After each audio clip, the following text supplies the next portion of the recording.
The United States-based lawyer to Nnamdi Kanu, detained leader of the indigenous people of Biafra IPOB, Bruce Fein, has vowed to pursue all international and diplomatic protocol platforms to ensure that the Nigerian government complies with international laws. Fein stated that he would drag the Nigerian government and President Muhammadu Buhari before the International Criminal Court for committing crimes against humanity and violation of conventions. He said the alleged kidnapping and torture of the IPOB leader in Kenya by the Nigerian government was a gross violation of international law. Fein disclosed this on Monday in Abuja while narrating his experience in the hands of operatives of the Department of State Services who denied him access for the second time to visit his client in custody. Constitutional lawyer who arrived in the country last week with the aim of meeting with his client and discussing his legal case was turned back on Thursday, September 2nd, 2021, alongside barrister Ifeanyi Ejiofor by gun-wielding operatives. They were told that the officer who was in charge with the responsibility of taking them to meet Kanu in an underground cell was away on special assignment. He said, upon their arrival at the DSS facility on Monday, the operatives came up with a flimsy excuse that there was no approval for him to be part of the visit because he came from foreign jurisdiction and would not be allowed to be part of the visit. Meanwhile, at the end of the encounter, only Ejiofor was allowed to see him briefly while Fein was kept outside. Fein said, I'll be pursuing all international and diplomatic protocol platforms to see that justice is done and international laws and norms are complied with. Among other institutions, I plan to visit the International Working Group on Arbitration that sits in Geneva. It is an arm of United Nations and it's a human rights council. We're going to pursue all these on legitimate platforms in the international community to make it clear that anything that transpires regarding Nnamdi Kanu's case is fully in the sunshine. It will not be clouded. An example of the concerns that we have raised on the proceedings so far is the gross violation of international laws. First, Nnamdi Kanu's kidnapping is a violation of international law. His torture before returning to Nigeria is a violation of international law, and denying him access to his counsel is violation of international law. Fein explained that no state could set aside or renounce the principles of international law that applies everywhere, adding that the exponential increase in human rights violation by the Nigerian government had become a major source of concern to the international community, particularly the United States. On his part, barrister Ifeanyi Ejiofor said, we went back today, but unfortunately, Fein was not allowed to see him. I was the only person permitted to see him, but we insisted in knowing why they denied him access. They were kind of vague in their reason. I saw him, Kanu. He is unstable and firm in his conviction. President Muhammadu Buhari's government is full of so much injustice. Up to now, they are trying to kill Abba Kyari's case. He's wanted in the United States. There's a warrant for his arrest to come and explain. After the FBI indicted him and the Hush Puppy case, we've not seen anything. But this one that has to be someone else from another region. President Muhammadu Buhari is using force, intimidation, all of it.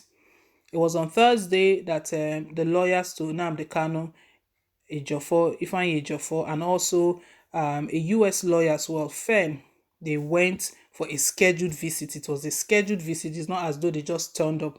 They went for a scheduled visit. They denied them access to Nnamdi Kanu, gave a very flimsy excuse that the person that is in charge of Nnamdi Kanu is not around, the person that will hand them over. Flimsy excuse, the same flimsy excuse they gave that they did not bring Nnamdi Kanu to court, stating that there was no logistics. All of these things, it's open in the eye of the international community, and they are all seeing the injustice. That was what Fein stated, that this thing is going to be taken far, that Buhari is getting to the exponential, meaning that it's increasing in very, very high rate. It is increasing Buhari's injustice. Well, Fein was denied to see Nnamdi Kanu. Ejiofor, however, saw Nnamdi Kanu but stated that Nnamdi Kanu is in good condition. He's fine, he's stable, and he's still very fair, meaning that Buhari cannot break him all Buhari is doing will not get to him, because what Buhari is doing is just trying to make him weary, so that he can just tell DSS that, you know what, I'm done, I'm not pursuing this again. But that is not happening. It's not happening. There's no going back. They started this, and he's all. So anytime the lawyer goes to see Nnamdi Kanu, he comes out with that word for his supporters and his followers to know that Nnamdi Kanu is not giving up. What the Buhari's tactics now is to use the leader. There's a scripture in the Bible that says that if you smite the shepherd, the sheep, they will scatter, they will run away. That is what Buhari is using. He wants to scatter. He's trying to touch the sheep, the followers, the supporters, through the killings of ESN members and IPOB members in the East. But that has not stopped the pursuit. Then he looked for another means to get Nnamdi Kanu. The unlawful arrest of Nnamdi Kanu in Kenya. That is what this US lawyer is even talking about, that he's going to pursue it, that he will drag the Nigerian government and President Muhammadu Buhari before the ICC for committing crimes against humanity and violations. A lot of violations here. Repatriated Nnamdi Kanu from Kenya. On what basis? No due process was followed. Nothing was followed. Before we said Jack, the Attorney General of the Federation was rejoicing as though he has achieved something. Nigerians started, what is wrong with this government? This man is not the problem of the insecurity we're facing.